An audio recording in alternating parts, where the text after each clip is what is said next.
Cette chronique culinaire vous est présentée par Cuisinez-vous. Trouvailles cuisine, inspiration, conseils et réponses à toutes vos questions. Cuisinez-vous, 709 rue Saint-Thomas, Joliette. Certainement Yoann Giroux au bout du fil. Salut Yoann! Bon matin Sylvain, tu vas bien? Va très très bien. C'est un plaisir de te retrouver encore une fois en cette nouvelle année. D'abord, bonne année! Merci, bonne année à toi, puis à tous les auditeurs du Haut 103.5. Bonne année et surtout, on va se le dire, de la santé. Je pense que c'est le maître mot des vœux 2022, de la santé, puis plein de bonnes choses. 6 janvier, c'est l'épiphanie aujourd'hui. Exactement, c'est l'épiphanie. Donc l'épiphanie, tu sais, c'est la fête chrétienne avec l'arrivée des rois mages, etc. Donc la célébration du Messie, etc. On fera pas de théologie ce matin, mais par contre, c'est aussi l'occasion de tirer les rois à travers la galette, la fameuse galette des rois où on met une fève. Généralement, on met le plus jeune sous la table qui va séparer les différentes parts, attribuer les différentes parts à toute la famille. Et puis celui qui mange la part de galette avec la fève, c'est le roi. Donc c'est le roi de la journée qui va, ou la reine, roi ou reine, on va y aller avec la parité, et qui va prendre son roi ou sa reine.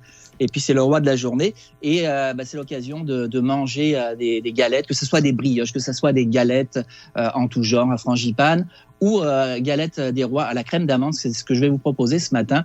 Donc soit vous allez chez vos pâtissiers préférés acheter votre belle galette des rois pour cette journée d'épiphanie, ou alors vous pouvez la faire directement à la maison.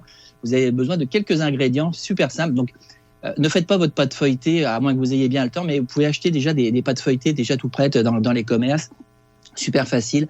Après, on y va avec 80 grammes de sucre brun, sucre cassonade, 100 grammes de poudre d'amande, 100 grammes de beurre pommade, donc du beurre qui est tempéré, qui va être mou et qui va être facilement travaillable lors des différentes opérations, 2 œufs et une cuillère à soupe de rhum. Qui va parfumer cette crème d'amande que l'on va mettre dans notre galette, donc dans les 2 cercles de pâte feuilletée. Pâte feuilletée, on la laisse réfrigérer le plus longtemps possible avant de la travailler. Tant qu'on la travaille pas et que tant qu'on prépare, c'est justement cette crème d'amande, on la laisse au réfrigérateur. Pendant ce temps-là, on va préchauffer notre four à peu près à 400 degrés Fahrenheit pour qu'il soit bien chaud. On veut un contraste de chaleur, donc une galette froide qui va rentrer dans un four très chaud. La crème, super simple, donc le beurre, le sucre dans un saladier, on va les mélanger avec l'aide d'un batteur. Si vous avez un batteur sur socle que vous avez acheté chez nos amis de Cuisinez-vous, vous mettez tout ça dans le batteur, puis le batteur va faire le travail. Puis on va ajouter un œuf, on va bien mélanger, on va bien incorporer, on va rajouter le second œuf. On veut vraiment une préparation homogène, donc vraiment que le beurre, le sucre se mélange bien avec les œufs. Et puis on va verser un petit peu de rhum, donc une cuillère à soupe de rhum. Si vous n'avez pas de rhum, vous pouvez y aller avec d'extrait de vanille, ou même, si on veut quelque chose de plus québécois encore, avec du lililo, donc d'essence de lililo, une plante indigène que l'on retrouve et qui parfume un petit peu nos préparations. Et puis, on va bien mélanger, on va rajouter aussi de la poudre d'amande, donc dans cette préparation, donc œuf, sucre, beurre et poudre d'amande avec l'essence, donc l'essence de vanille, le rhum ou le lililo. Pendant ce temps-là, on va sortir notre fameuse pâte feuilletée, et puis on va cercler. Donc on veut des beaux cercles avec cette pâte feuilletée de même dimension. Donc il va y avoir le cercle qui va accueillir cette crème d'amande, et puis qu'on va recouvrir avec un autre cercle tout simplement. Vous allez utiliser une poche à douille pour mettre vos préparations. Donc vous mettez votre crème d'amande dans la poche à douille, et vous la mettez au réfrigérateur. Quand elle est bien froide, vous allez pouvoir partir du centre et puis vraiment napper votre premier cercle de pâte feuilletée. Vous allez laisser à peu près 1 centimètre, 1 à 3 cm de bord, que vous allez, avec une petite dorure, mélange d'œuf et d'eau, mettre sur les bords pour pouvoir coller la partie supérieure de la galette. Bien pressé avec les doigts. Et puis vous pouvez même avec une fourchette ou avec un couteau faire des petites décorations dessus pour bien sceller la galette. Vous allez faire une dorure, vous allez pouvoir décorer aussi avec votre couteau, faire les belles présentations, des décorations que vous voulez sur la galette, et puis mettre votre dorure dessus. Vous la laissez quand même remettre au réfrigérateur, cette galette, je te dirais une trentaine de minutes, vraiment pour qu'elle soit bien froide quand on va la mettre dans le four.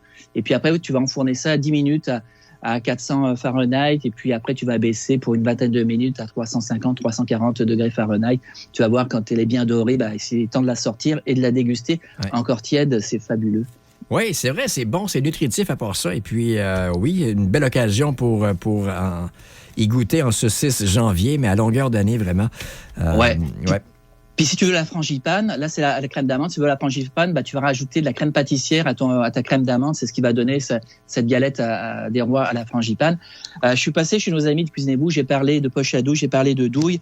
C'est ce que je vous propose ce matin à l'antenne.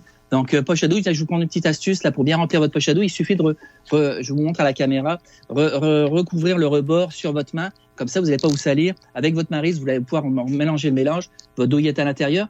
Puis si après vous refermez bien comme ça, hop, bien bien pressé pour la préparation là. Puis quand tu as des différentes décorations, tu as déjà mis une douille, mais tu veux retravailler avec une autre douille, mais tu veux pas changer de poche à douille. Tu prends ta douille, tu la mets ici à l'embout, tu la maintiens avec ton doigt et puis tu vas pouvoir, là tu vois j'avais une douille normale, là j'ai une douille cannelée, hop on y va, puis on va pouvoir travailler tout en tenant, sans changer de poche à douille mais en changeant juste la douille. Donc vous avez plusieurs poches à douille, plusieurs décorations douilles aussi pour faire différentes décorations en pâtisserie que vous avez chez nos amis de Cuisinez-vous, spécialité commerciale. Donc je vous invite à aller sur la rue Saint-Thomas, 2 pas du studio du Haut 103.5. Il y a plein d'accessoires de cuisine, donc ces fameuses de poches à douille et douilles pour faire toutes vos pâtisseries préférées.